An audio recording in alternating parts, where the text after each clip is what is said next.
everybody, this is Bobby with bobbystamps.blogspot.com, and I'm going to show you how I made this cute card today. You could color him in if you decided to, but I just kind of liked the way he looked on the very vanilla, and the colors just kind of blended really nice together, so I just kind of left it like that. Trying to give you guys some quick and easy ideas if you need to make cards in a hurry, and a lot of them. So let me tell you what we're going to be using. We are using rose red cardstock. Let me just score it while we're here at that point. We're using a piece of Designer Series paper out of the Christmas pack in the annual catalog. And then I have a scrap piece of Smoky Slate and another scrap piece of Very Vanilla that we're going to use. We're going to use Basic Gray for our ink. We're going to use the Banner Punch, I think is the name of that. I can never remember the name of this punch, and I use it a lot. We're going to use the Merry Mice stamp set. We're going to use this one, and then the Merry Christmas on there. Isn't that so cute? And then you need a scrap piece of rose red. That's what we're going to use to stamp the sentiment on. And then I'm using the satin ribbon, and I think this is in... it's just silver. So it's very, very silky. I hope you guys can see that. Very pretty ribbon. Okay. And we'll move that out of the way.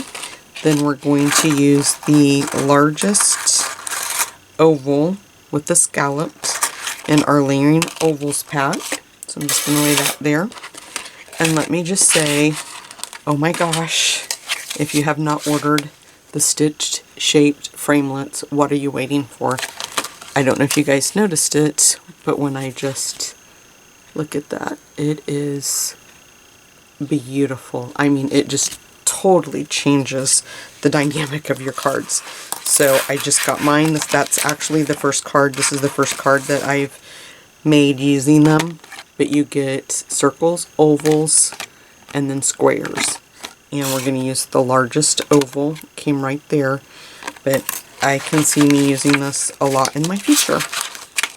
It just looks so realistic, like you've actually stitched it. I can't stop oohing and awing about it. So let's get the big shot in. And that way we can move it out of our way. So the mouse that is the one that we're going to use to the stitched.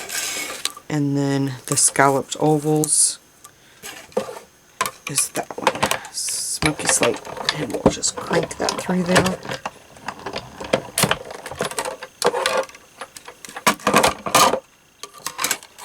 Grab those off there really quick, and put my framelits away. Set that out of the way really quick, and then I'm going to grab my piercing mat, and then we'll just grab the Basic Gray and just ink them up. And when you go to stamp, it's probably going to look like it's not going to fit on the oval, but don't worry, it does. I mean, you can see it did cut off a little bit of the snowflake up in that corner, but it's fine. Okay, so we'll just ink it up really well, and then you're just going to try to get it as centered on there as you can. And then just pull straight up. See? Looks cute. And then while we have our ink out, we'll go ahead and, ouch, let me, just stabbed myself. Let me cut that end piece off there. And then we'll just see which way our stamp goes. Ink it up, and then just stamp it straight down, and grab the punch, and then we're just going to line it up. And this is a tight fit. It does take up every space that's on there. So let's close our ink pad up then. And then I want to show you guys a trick. I seen it on Facebook. I can't remember the lady's name. I'd love to give her the credit for it, but I cannot remember her name. I want to say she was in Canada. but she showed this cute little trick on how to tie these cute little bows. So you take, she did it in like a large, medium, and a small, something, you know, that's of those different varying sizes, and then you turn that so I don't get it all in knots. You just tie it like so, and then you tie it in another knot like that, and then I have to take the top of my thing there off to get that off, and then you cut at a diagonal like so, and then you have a cute little bow already made. Now the tricky part is figuring out where you want it. So see, on this one I put it to the right, and on this one, just, I mean, I could put it all the way over there, but look how much ribbon I would waste. So to save my ribbon, I'm just going to go ahead and put this one to the left, so that way I'm not wasting a lot of my ribbon. So I'm just going to cut a little extra right there to wrap that around the back. And then I'm just going to take tape to adhere it down, and you kind of want it towards the bottom to make sure that the mouse and the sentiment and all that fit on there. So I just took a piece of tape to hold it down, make sure I don't have it twisted there in front. And you don't want to pull it too tight. You want to leave a little give in it, because you don't want your paper to bow. And I got that piece stuck to my finger back there. I'll just put another piece of tape down to hold that. Okay. Then for our sentiment, this is where your little side pieces are going to come in very handy.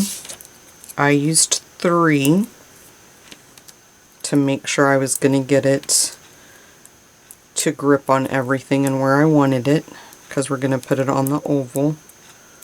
I'm not going to peel that off yet though, because I do want to put my mouse on my piece of smoky slate. So let's go ahead and put a little bit of snail, and then just make sure that we're getting that lined up, because it is kind of a tight fit. Like, there we go. Okay. Then we'll put some dimensionals on here. And if you guys haven't been to my blog lately, make sure that you go visit it. It's bobbystamps.blogspot.com. I have 2 pretty phenomenal classes right now. Christmas Pines and Santa's Sleigh is what I'm offering right now, and I always provide the cardstock for free when somebody takes my class. So if you're interested in that, you can head over there. I'm going tomorrow to get my Christmas tree. I'm hoping to do a live broadcast from the place we go. It is a very, very neat place. They're having their open house tomorrow. I know it's early, but I love to have my trip. I have friends on Facebook that posted pictures of their Christmas trees tonight, so I'm not the only one that is in the Christmas spirit and ready to get my tree up. I like to have it up right around Thanksgiving, so I guess I'm getting a really nice head start this year. Last year I got a late start, so I think that's why I'm so motivated this year. I want to get an early start. So we're just going to put that on there with dimensionals like that, and then we'll just put him right in the middle. There you guys go. Quick, simple, easy, nice Christmas card. So make sure that you visit my blog. As always, I'll have a supply list with details. Thanks guys. God bless.